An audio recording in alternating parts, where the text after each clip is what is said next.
Hello fellas, convoy number 43 have arrived to Ukraine. You know, we cannot stop because the enemy is now counting that Ukraine will be tired and we will be tired. We can't. We have to be strong to push, and luckily, because of you, we still are doing those convoys every month, bringing this extremely critical help to the frontline units. We just, we please be active, please support and talk, because so many people count that we will break, but we will not, because that's the power we have. And we need to be ready for the helping at least 1 year or 2 years, whatever it takes. And we are not alone. Look, today here I have my friend from Finland. So how are you? Good to see you. Great to see you. Do you also to help this convoy? We're lucky to have Ragnar here today because Ragnar is not only a friend, but he's also obviously a great friend of Ukraine. And he's an example to follow for all of us volunteers because he's the one who started all of this. So thank you, Ragnar. Thank you. Please come with us. Let's see those units. Let's hug them. Let's give them support. Let's show them that they are not alone. All the world is here to support those units, those people, those heroes on the front line. And we are here until Ukraine wins.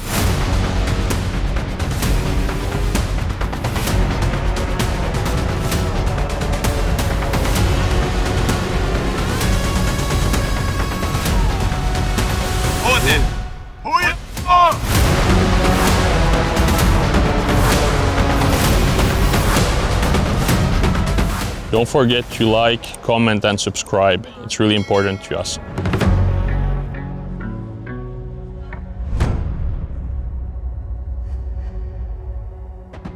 Super humbled that we have today a handout Brigade General Baranov.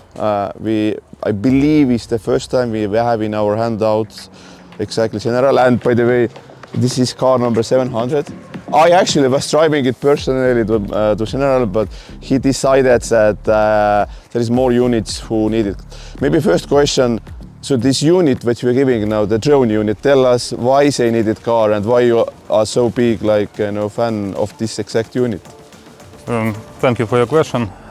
So today we are creating and developing our UAV units.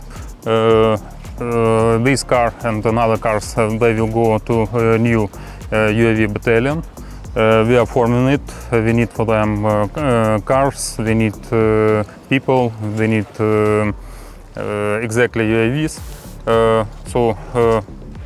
Thank you for your support, Ukraine, for your helping us.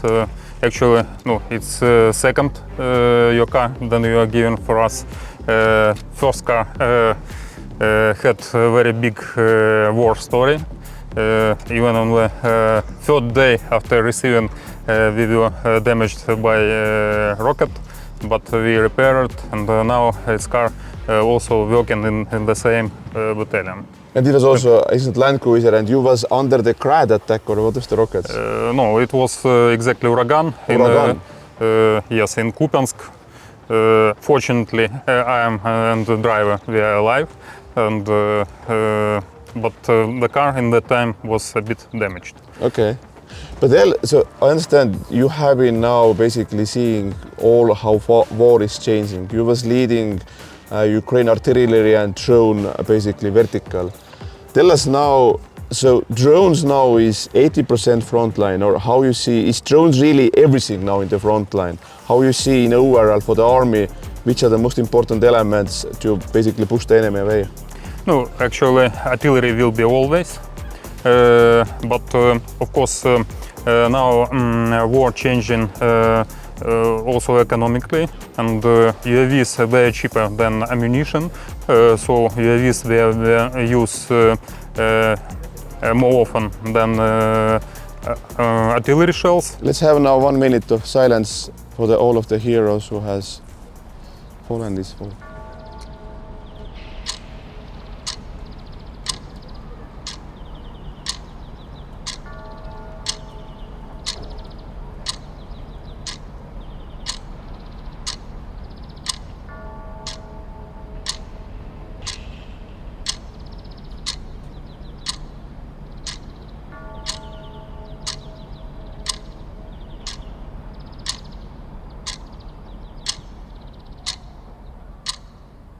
Thank you.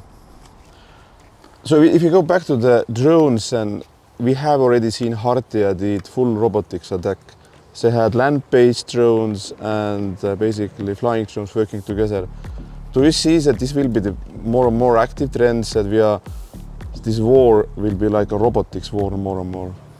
Yes, I think this war we will finish exactly fighting by robots. And robots, first of all, they are saving lives of our soldiers. It's very important. Even if they are expensive, it doesn't matter, because the life of soldiers is much more expensive. So I understand that now we are today in Kiev, so Russia's strategy is to increase how many Shaheds they are using nightly. So we are now closing 1,000 and soon probably more. What is predictions? You just shared a little bit more. What is next year? How many Shaheds can Russia build next year? According to our estimation, we are expecting exactly Shaheds near 50,000 per hour.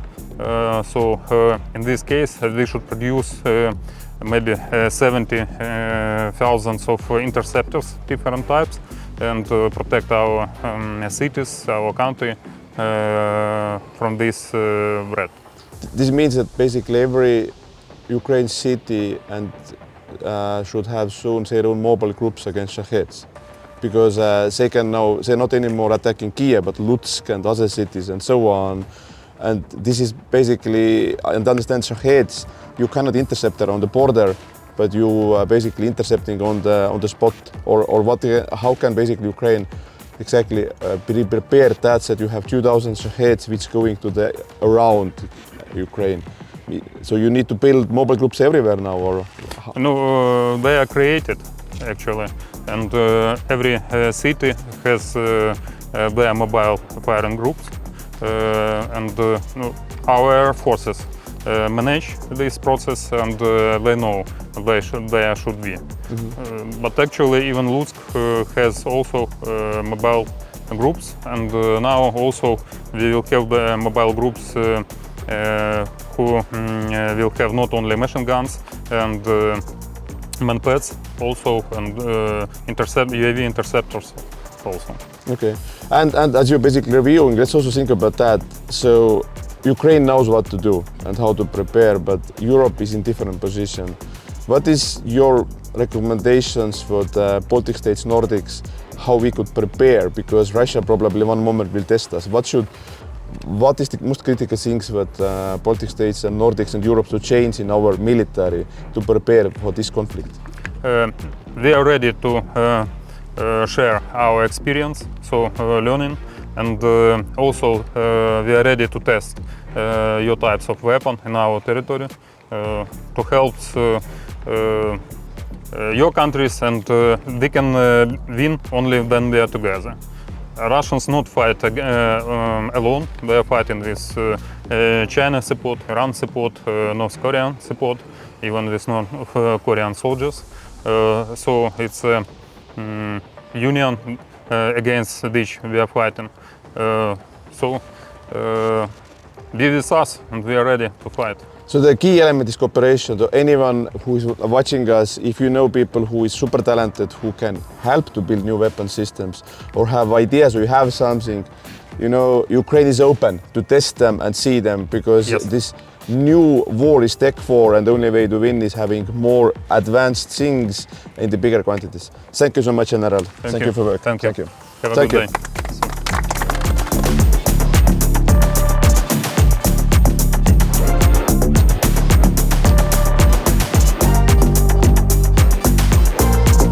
As with every army, senior officers are the ones with the most experience and who know what's needed. In our recurring donator army, it's colonels and generals who donate the most because they know how important it is. We really need to thank you for everything you do for us.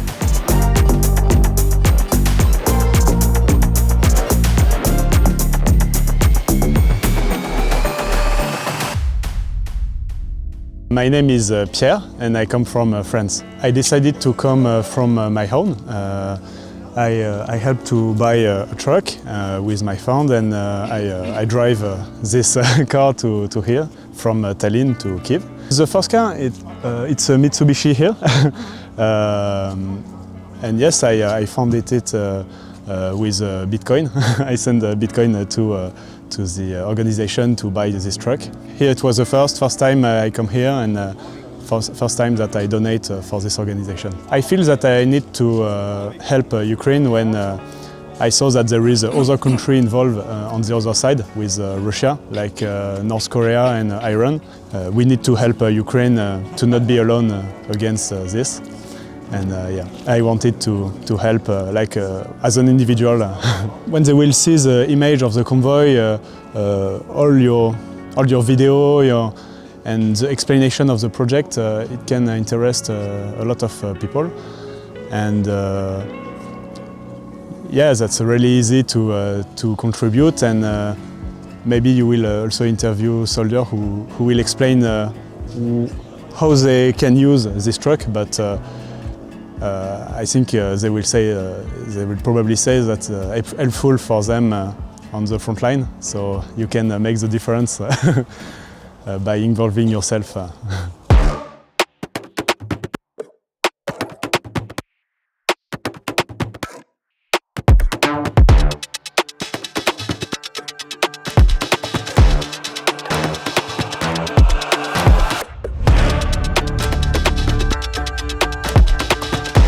Hi, Nick. So you came, you're originally from where?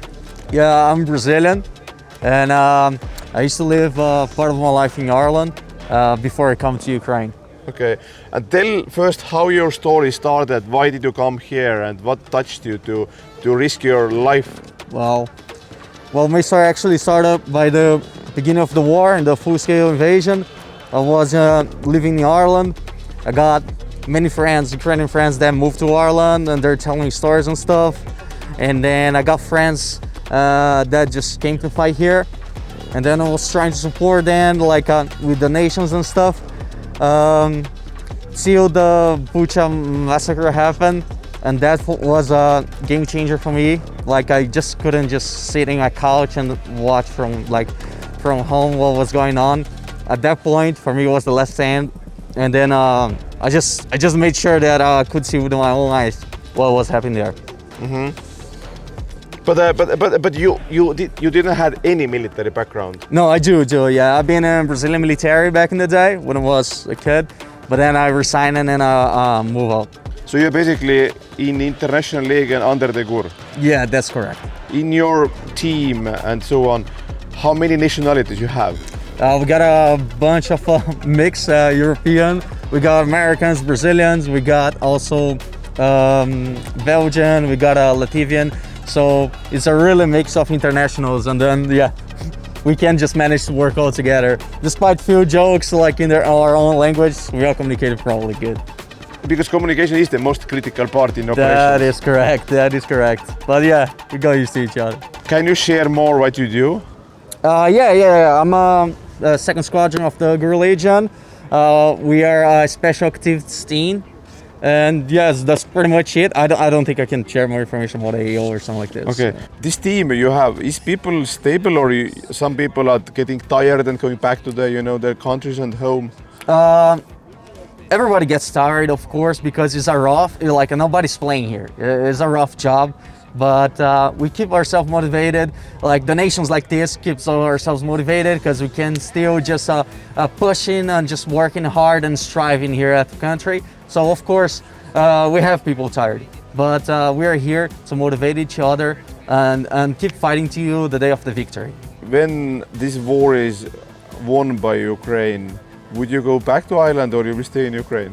No, Ukraine is already my home. I love the country. I love the culture, the people, and I feel kind of also deserve it to stay here after the war, right? Like, let's be honest. So yeah, I want to enjoy a bit of Odessa seaside or Kyiv, like summertime. I deserve it, guys. Come on. Yeah. What is your favorite cuisine in Ukraine? Actually, I love buffet in Kharkiv. That's my favorite place ever. If you want to meet me, I'm gonna be there almost 24/7. Like my friends call me that as my second base. So yeah, I love that place. There is a classical like Ukrainian like fast food, and the cuisine specifically, I love it so much. Okroshka, borscht, I love chuba. Like I said, guys, I fell in love with the culture here, and I feel so much like warm and so much like home here that guys, I'm never gonna leave. You gotta stand me here for a while. Do you speak already Ukrainian? Yeah, tak sobie, yeah. So you are basically learning, and I hope you have a good teachers, yeah? Yeah, Duolingo is quite a nice teacher now. Okay, good. But for anybody who is listening, because we have thousands of people watching us always, so do you recommend still people joining, you know, and coming here and so on? What you would tell people who is looking like why she should come here and join? Definitely, man. This is not just a fight, like a fight for just the peace of Ukraine. If you don't stop now this evil aggression, like it will become worse. We're not just defending like the Ukrainian soil, Ukrainian lands. Like if the enemy managed to just hit us more, we will just prove to the world that the evil is right and they can manage to just destroy in other countries. We see through history what our enemy is doing, you know. We see like places like, you know, Georgia, Belarus. They're very good examples, and now Ukraine with this happening. We need to show them how we can stop, you know. That's of course I recommend here. Just that's the point. Is just to show that we can beat the evil, and we're gonna beat. Absolutely, because I believe that it's critical that, you know, anyone who can support is supporting, anyone who can join the fight with different levels. This is like, you know, this battle is not going to end in next months or even sadly year. Yeah, unfortunately not. I really want, as many Ukrainians, that war to end soon, but we cannot just accept those ridiculous terms that the enemy proposed to us. We just need to show them they gotta be punished for every single thing they did. They gotta be punished for this, and they gotta know that Ukraine is only one country. It's not just like half of the country, it's only one country. Yeah, I think that definitely you deserve to stay here. Yeah, thank you very much. And you know, the good news is that, you know, first of all, this campaign was done by our amazing friend Jake Broe. He has hundreds of thousands of listeners, and you know, these people who is donating money for here, most of them are seniors. So they have like, you know, pensions and so on, but they feel, you know, chipping in $5, you know, $10, whatever it takes, 100 and so on. Thank you so much for risking your life. Thank you very much. Thank you much for Thank you very much, guys. Thank you very much, and Slava Ukraina.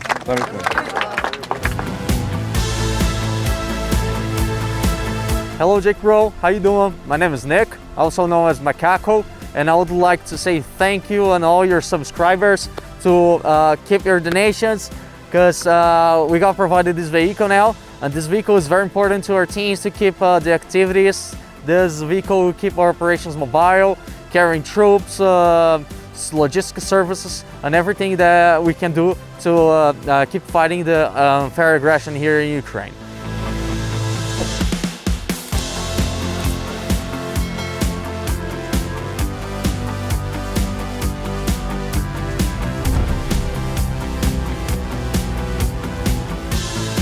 Hi guys, hi everyone, hello Serhiy. We have Serhiy here. I'm unfortunately not shaking his hand today because I have COVID. And Serhiy is representing the battalion of unmanned systems of the 3rd Assault Brigade. He came here for this NAFO truck that we raised funds for together with 69th Sniffing Brigade, and all of you guys, thank you for your donations. Serhiy, can you please tell us a bit about yourself? I'm a commander of heavy bomber platoon. We use such trucks for logistics, reconnaissance operations, and we use heavy bombers for different operations, for such missions as bombing, for delivering stuff. What is the most interesting stuff that you had to deliver with heavy bombers, with vampires? Lopata. Shovel. Shovel, yes.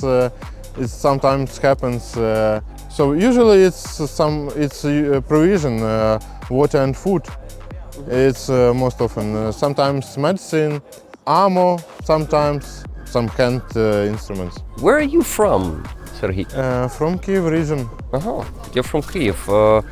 I'm gonna quickly tell you where I'm from. Makivka, Donetsk Oblast. So I'm really grateful for you to be the part of the defense for my home region. Of course, unfortunately, Makivka is occupied since 2014, but I really am hopeful and looking forward to the day when Makivka is going to be liberated.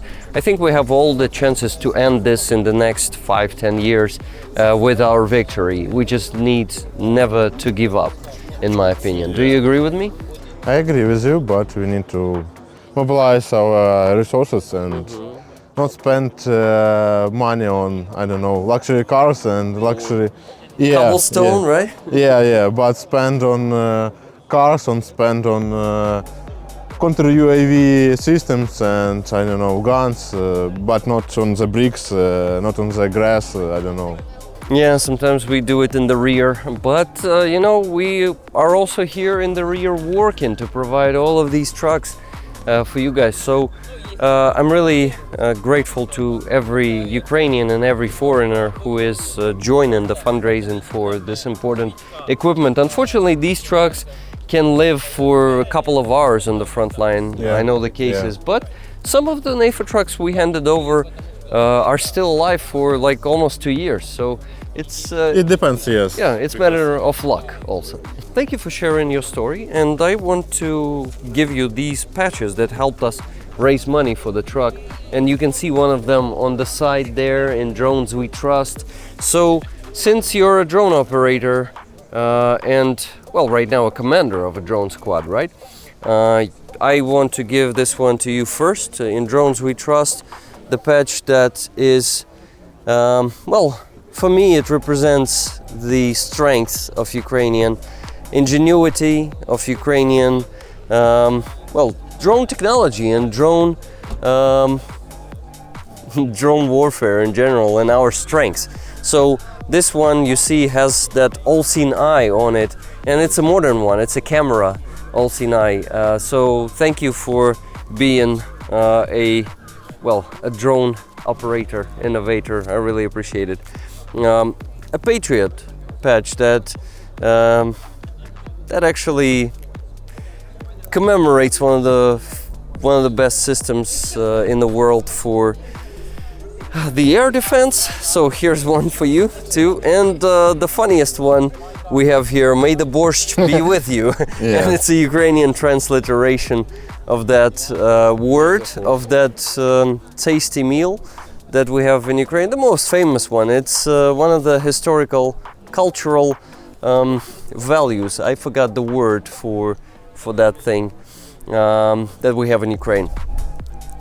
So please also stay safe out there. I wish this truck to serve long, and you know, as I say, live long and prosper. And I usually add and donate. So live long, prosper, and donate, guys. Thank you very much for helping our soldiers, and please keep supporting the army. It's very important. They are defending all of you. Slava Ukraini! Heroyam Slava! Heroyam Slava!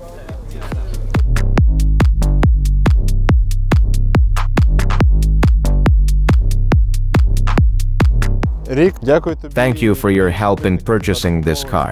Цієї автівки. Слава Україні!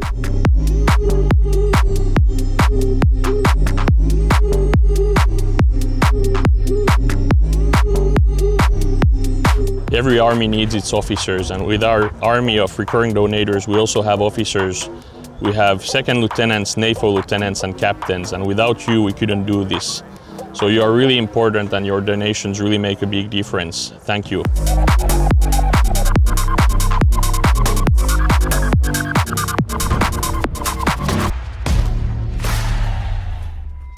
So this truck will go to the 71st Brigade.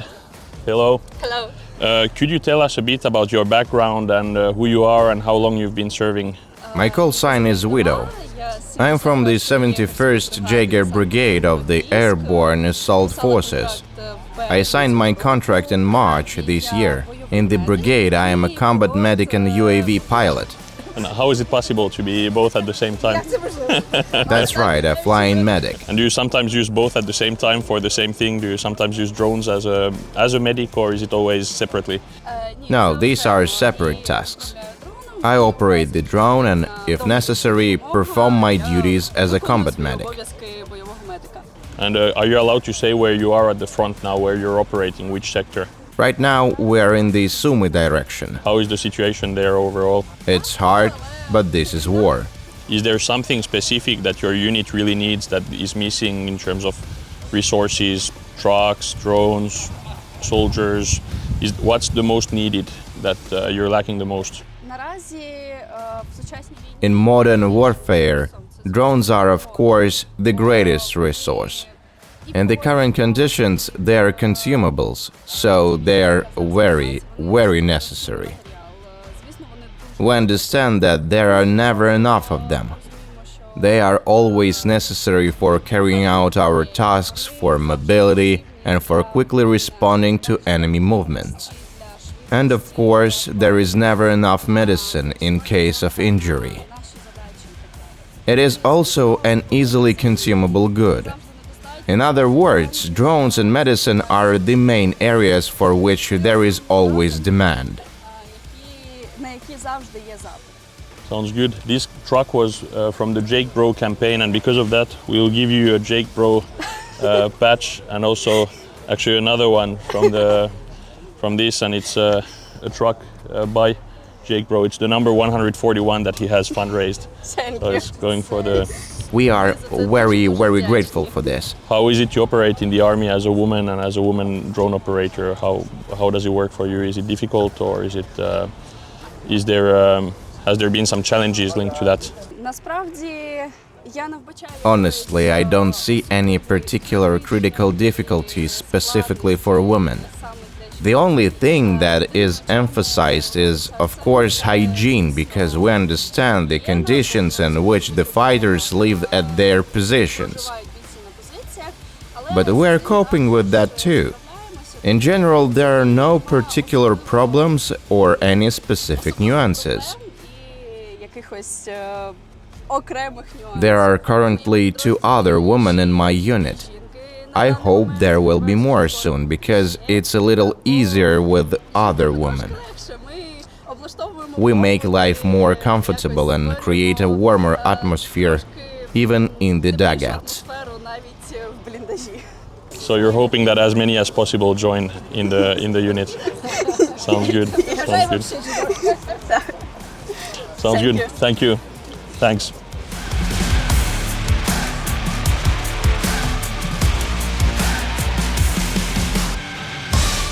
Hello, Jake Broe. My call sign is Widow. I'm from 71st Jaeger Brigade. On behalf of our entire brigade, I would like to thank you and all your subscribers for helping us raise funds for this vehicle.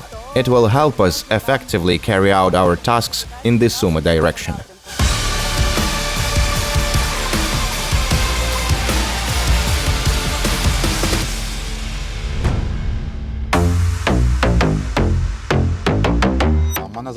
My name is Vladimir, my call sign is Boss.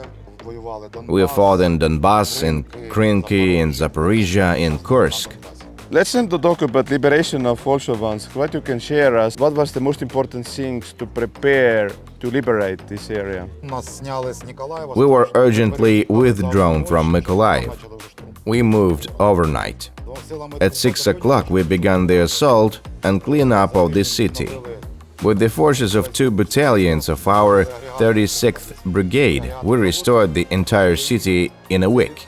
We surrounded the aggregate plant, and we controlled them all summer. How enemies today attacking? What is changed? How they are acting today if they are in the combat zone? They continued their insane meat assaults. Mechanized assaults are gone. They now work more with small group tactics.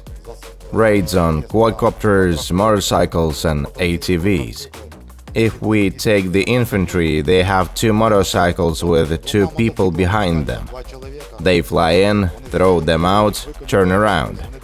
They go into a cellar, basement or house. And they sit there. We have reconnaissance everywhere. We see where they were dropped off and immediately send an FPV, a drop, a Kazan and throw a TM there, after which nothing will remain of that house.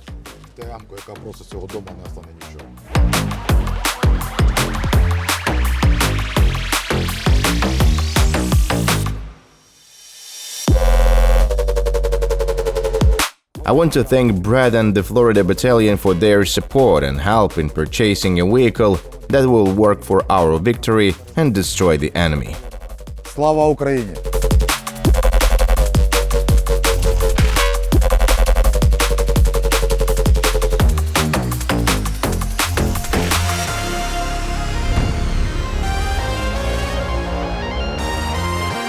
My name is Yevhen. I am 47 years old.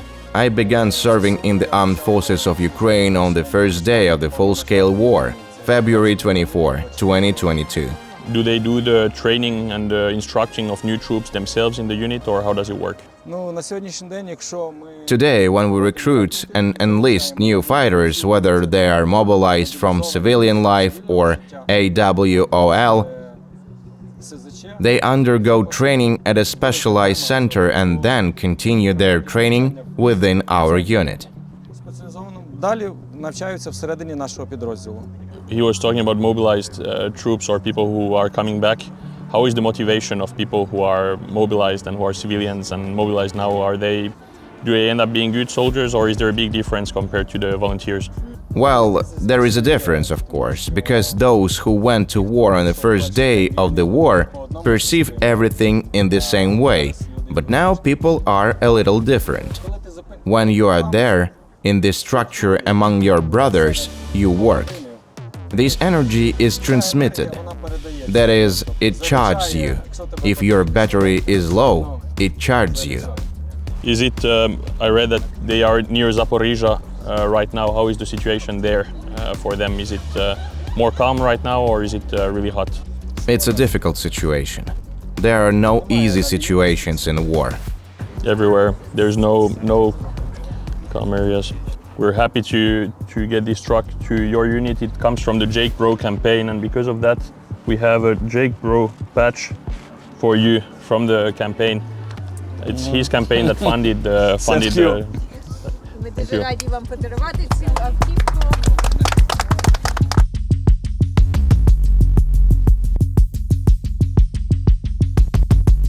Thank you, Jake, for helping to raise funds for this car. And thank you to your subscribers for helping and supporting our Ukraine. In every video, we thank our recurring donators because you are so many and you're really helping us, and you're actually even becoming another army for Ukraine. But the most important is that your number just keeps increasing. I really want to thank all private specialists, corporals, sergeants and lieutenants. You help us a lot.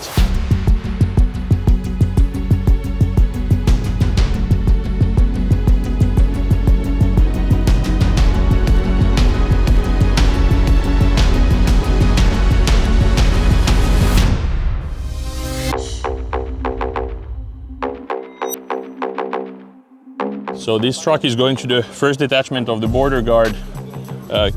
Could you introduce yourself and give us a bit of background on what you did before the war and what you're doing now? Good afternoon. Before the war, I worked at Rivne Obelenерго as an engineer specializing in high voltage testing and surge protection. I worked there for about 3 years after graduating. When the war started, I went to the military registration and enlistment office on the very first day. I remember standing in the line all day to be enlisted as a volunteer. They told me they would call me. 6 months later, I received a call from the military registration and enlistment office telling me to report for duty. I passed the medical examination and was sent to a military unit. At that time, I didn't understand the specifics of the different units. Infantry, border guards. I thought they all did the same job, that everyone is now going to war. Does your background as an engineer, does it affect what you're doing in the military today? Does it change what you did before the war, your work? Does it impact your role today? Are you working in something special because of that? Did your previous job have an impact? Yes. Because in the energy sector you have to be very careful, as I worked with high voltage. To avoid being electrocuted, you have to follow safety regulations, be focused, and see everything. It's the same here, at war.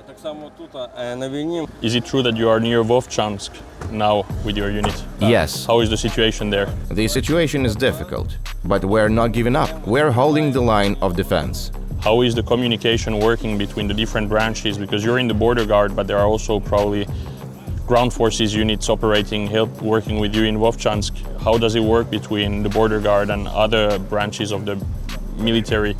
Is it working well in Vovchansk? We do the same work as other units, so we always manage to find common ground and help each other. For example, we warn them in advance when we detect certain movements in their area, and they do the same for us.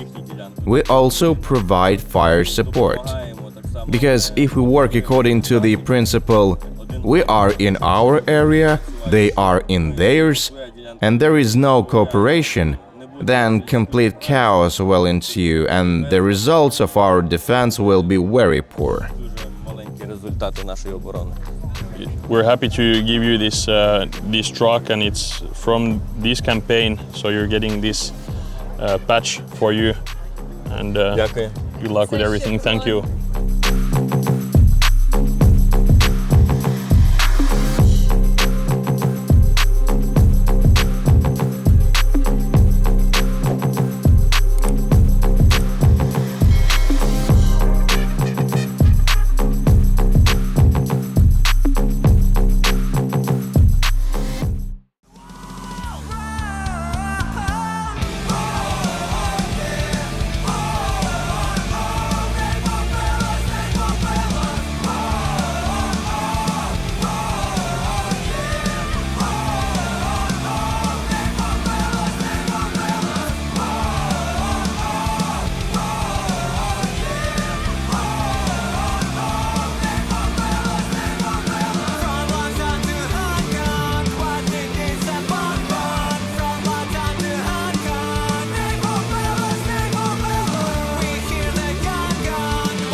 Hello.